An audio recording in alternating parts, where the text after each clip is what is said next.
தங்கம் விலை ஒரே நாளில் சவரனுக்கு 3600 ரூபாய் அதிகரிப்பு. சென்னையில் சவரன் 1,11,200 ரூபாய் என்ற புதிய உச்சத்தை தொட்டது.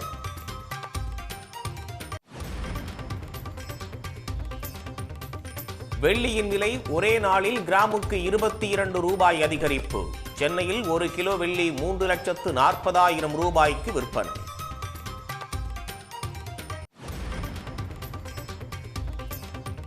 சட்டப்பேரவையின் தொடக்கத்தில் தேசிய கீதம் இசைக்க வலியுறுத்தி ஆளுநர் RN ரவி வெளிநடப்பு. ஆளுநர் உரையை முற்றிலும் வாசிக்காமல் தொடர்ந்து 3வது ஆண்டாக வெளியேறினார்.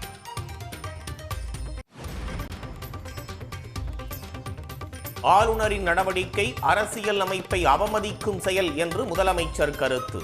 100 ஆண்டு கடந்த சட்டமன்றத்தின் மாட்சிமையை அவமதிக்கும் செயல் என்றும் கண்டனம். மாண்புமிகு ஆளுநர் அவர்கள் வேண்டுமென்றே அரசமைப்பு சட்டத்தை மீறிய ஒரு செயலை செய்துள்ளார்.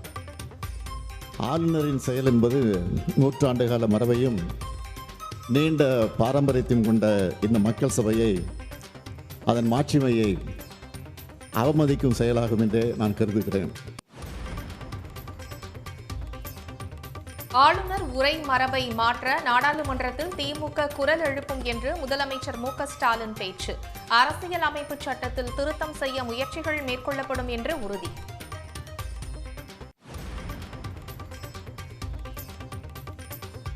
தமிழ்நாட்டின் பொருளாதாரம் இதுவரை இல்லாத அளவுக்கு வளர்ச்சி அடைந்துள்ளதாக ஆளுநர் உரையில் தகவல்.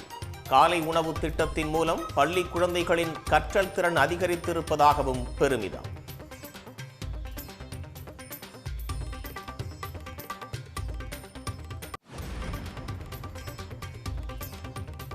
ஒன்றிய அரசு 100 நாள் வேலை திட்ட சட்டத்தை திருத்தியதால் தமிழ்நாட்டிற்கு நிதிச்சுமை 5000 கோடி ரூபாய் கூடுதலாக அளிக்க வேண்டியுள்ளதாக ஆளுநர் உரையில் தகவல்.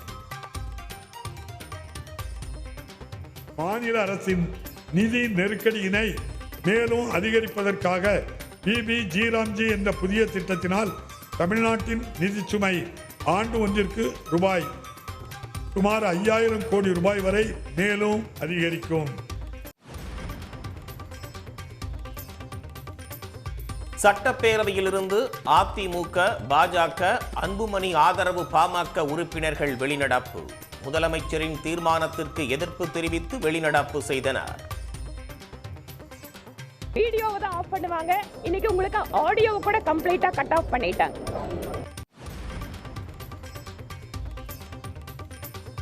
ஆளுநரை விருப்பப்படி ஒரு அறிக்கையை தயாரித்து வாசிப்பதற்கு எந்த ஒரு அரசியல் அமைப்பு சட்டமும் அதிகாரம் அளிக்கவில்லை.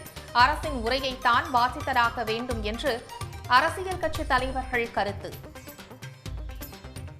அரசு அதனுடைய திட்டங்களை, செயல்பாடுகளை, நடைமுறைகளை என்ன செய்து கொண்டிருக்கிறோம் என்பதை அறிக்கையாக தயார் செய்து அது ஆளுநரிடம் கொடுப்பார்கள்.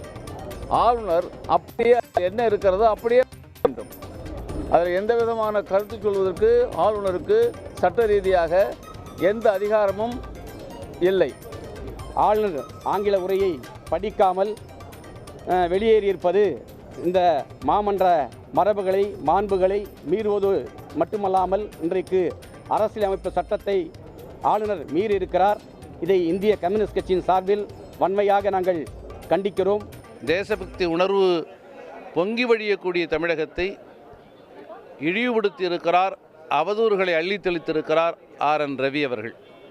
இது ஆளுநர் என்கிற முறையில் மாத்திரமல்ல, ஒரு அரசியல்வாதி என்கிற முறையிலும் கூட கண்ணியமானதல்ல, மிக கடுமையான கண்டனத்திற்குரியது. பாஜகவின் பிரதிநிதியாக ஆளுநர் செயல்படுவதாக அமைச்சர் ரகுபதி விமர்சனம். பேரவை தொடக்கத்தில் தமிழ்த்தாய் வாழ்த்தும், முடியும் போது தேசிய கீதமும் இசைக்கப்படுவதே மரபு என்று விளக்கம். முன்னாலேயே தயாரிக்கப்பட்டு தான் ஏன்னா ஆளுநர் இங்கிருந்து வெளியேறுகிறார். வெளியேறிய உடனேயே அந்த அறிக்கை ஆளுநர் மாளிகையிலிருந்து வருகிறது என்று சொன்னால் எல்லாம் திட்டமிடப்பட்ட வேலைகள் தான். ஆளுநர் வெளியிட்ட அறிக்கையை அப்படியே படித்தார் எடப்பாடி பழனிசாமி. ஆளுநர் மீது தவறான கருத்தை திணிக்க பார்ப்பதாகவும் குற்றச்சாட்டு. ஆளுநர் தவறான செய்தியை வாசிக்க மாட்டாங்கன்னு சொல்றாரு. அவருடைய நியாயம் அதுதான். ஒரு மேதக ஆளுநர் அவர்கள் தமிழகத்தில் நிலவுகின்ற நிலைமையை உண்மைத்தன்மை இருந்தால் தான் அது பேச முடியும். தவறு இருக்கின்ற பொழுது சுட்டி காட்டுகிறார். இந்த அரசு அதை ஏற்றுக்கொள்ள மறுக்குது. ஆளுநரின் நடவடிக்கை கூட்டாட்சி கோட்பாடுகளுக்கு எதிரானது என்று இடதுசாரி கட்சிகள் கண்டனம். குடியரசு தினத்தன்று ஆளுநர் அளிக்கும் தேநீர் விருந்தை புறக்கணிப்பதாகவும் அறிக்கை. அரசின் நிறை குறைகளை பேசுவதற்கு ஆளுநர் அரசியல்வாதி அல்ல. நாடாளுமன்றத்தில் குடியரசுத் தலைவர் உரையை இப்படி செய்வார்களா என்றும் பேரவைத் தலைவர் அப்பாவு கேள்வி. ஆளுநர் அவர்கள் ஒரு அரசினுடைய நிறை குறைகளை பற்றி பேசுவதற்கு என்ன இருக்குன்னு எனக்கு தெரியல. அவர் அரசியல்வாதி இல்லை. அப்படின்னா அந்த ஆளுநர் மாளிகையை விட்டு வெளியே வந்து நானும் என்ன செய்கிறேன், அரசியல் பேசுகிறேன்னு சொல்லி நம்ம பல இயக்கங்கள் இருக்குது. அதில் ஒரு இயக்கத்தில் சேர்ந்து அவங்க என்ன செய்யலாம். ஒவ்வொரு முறையும் சட்டப்பேரவையை ஆளுநர் அவமதிப்பதாக கனிமொழி கண்டனம். மாநிலத்தின் இறையாண்மைக்கு எதிராக செயல்பட்டு வரும் ஆளுநரை நீக்க வலியுறுத்தல். தங்கம் விலை ஒரே நாளில் சவரனுக்கு 3600 ரூபாய் அதிகரிப்பு. சென்னையில் சவரன் 1,11,200 என்ற புதிய உச்சத்தை தொட்டது.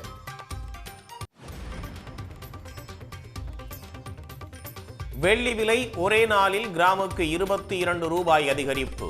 சென்னையில் 1 கிலோ வெள்ளி 3,40,000 ரூபாய்க்கு விற்பனை.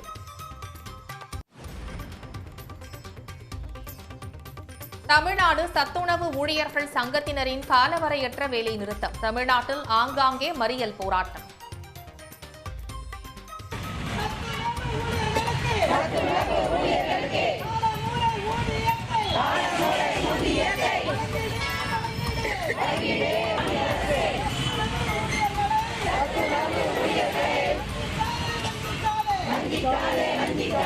மாநில நிர்வாகி அழைத்து நீங்க பேசி எங்களுக்கு ஒரு முடிவு சொல்லணும். நாங்க காலவரையற்ற வேலை நிறுத்தத்தில் நாங்கள் இறங்கி உள்ளோம்.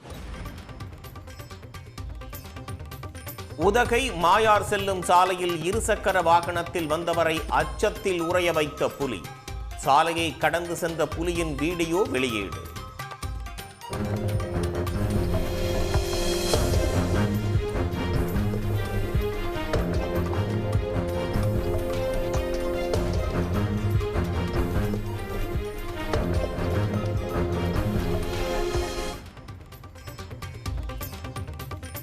ராசிபுரத்தில் வரைவு வாக்காளர் பட்டியலில் இடம்பெற்றிருந்த ஒரே வார்டைச் சேர்ந்த 450 வாக்காளர்களுக்கு நோட்டீஸ். மீண்டும் ஆவணங்களுடன் படிவத்தை அளிக்க உத்தரவிட்டதால் அதிர்ச்சி. ஒருத்தர் கரெக்டா வாக்குகள் எல்லாமே ஆதாரில் எல்லாமே இருக்குது. ஆனா தந்தை பெயரும் அதே தான் இருக்கு. ஆனா மறுபரிசீலனையில ப்ரூஃப் கொடுன்னு கேக்குறாங்க. அவர் ப்ரூஃப் என்ன கொடுப்போம் அதையே தான் கொடுக்க போறாரு. அப்ப அதையே கொடுத்தா நீங்க மறுபடியும் நீக்கத்துல கொண்டு வருவீங்களா? அதாவது திரும்பி திரும்பி வாக்காளரை போய் சந்திக்கிறது இது முறையற்றது.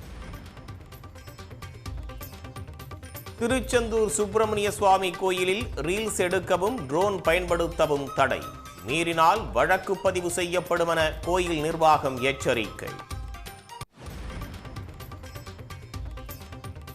அருப்புக்கோட்டையில் பூத்துக் குலுங்கும் சூரியகாந்தி மலர்கள். கண்ணை கவரும் கழுகு பார்வை காட்சி வெளியீடு.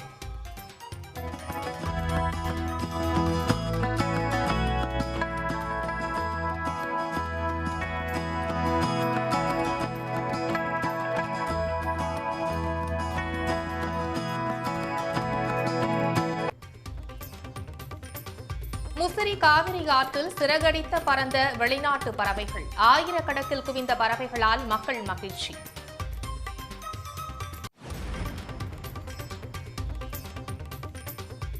பாஜக தேசிய தலைவராக பதவியேற்றுக் கொண்டார் நிதின் நபீன். புதிய தலைவருக்கு பிரதமர் மற்றும் பாஜக தலைவர்கள் வாழ்த்து. உடனுக்குடன் செய்திகளை தெரிந்து கொள்ள சன் நியூஸ் பெல் ஐகானை கிளிக் பண்ணுங்க.